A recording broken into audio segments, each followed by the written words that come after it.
এদিকে অমৃতসরে পাক বোমা নিষ্ক্রিয় করলো সেনাবাহিনী, দেখাবো সেই ছবি।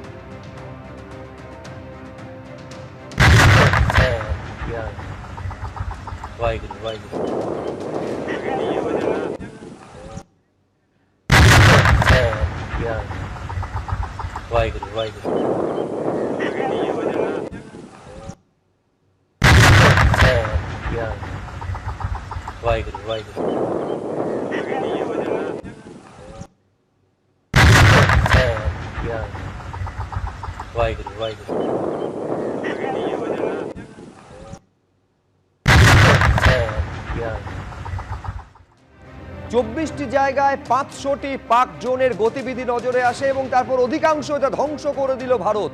জম্মু কাশ্মীর, পাঞ্জাব, রাজস্থান, গুজরাট থেকে লাদাখে পাক ড্রোন।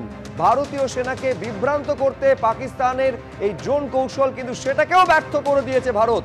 অর্থাৎ বারবার চেষ্টা হয়েছে গতকাল রাত্রের পর থেকে পাকিস্তানের একেবারে ভারতে হামলা চালানোর, কিন্তু প্রত্যেকটা চেষ্টা ইন্ডিয়ার ভারতের যে এয়ার ডিফেন্স সিস্টেম তা নষ্ট করে দিয়েছে পাকিস্তানের এই কৌশল। অস্ত্র ছাড়াই ভারতের 24টি জায়গায় পাক ড্রোনের গতিবিধি। তুরস্কের তৈরি ড্রোনও ব্যবহার করেছে পাকিস্তান। গতকালই করাচিতে এসে পৌঁছয় ড্রোন ভর্তি তুরস্কের কার্গো বিমান। সূত্র মারফতে খবর পাওয়া যাচ্ছে এই 500টি ড্রোনের বেশিরভাগকেই ধ্বংস করে দিয়েছে ভারত।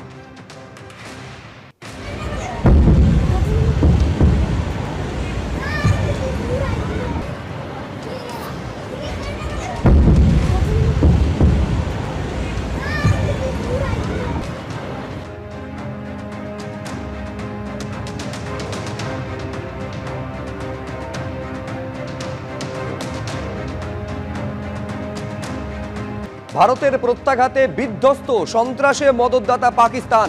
পাক অধিকৃত কাশ্মীরের কাহুটায় পাক ফরওয়ার্ড পোস্ট ধ্বংস করে দেওয়া হলো। ঘড়ির কাঁটায় তখন ভোর 5:44।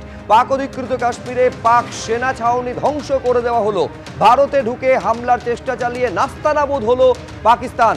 এই হচ্ছে সেই ছবি যখন 5:44 পিওকেতে পাক সেনা চৌকি ধ্বংস করে দিল ভারত। ভারতীয় এয়ার ডিফেন্স সিস্টেমের ফাঁদে একের পর এক পাক ক্ষেপণাস্ত্র। পাঞ্জাবের হোশিয়ারপুরে 2টি পাক ক্ষেপণাস্ত্র ধ্বংস করল ভারতীয় সেনা।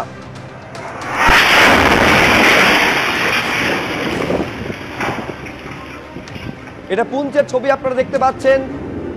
একেবারে পাকিস্তানের তরফে, পাকিস্তানের সেনাবাহিনীর তরফে যেভাবে লাগাতার শেলিং চলেছে তারই একটা ছবি।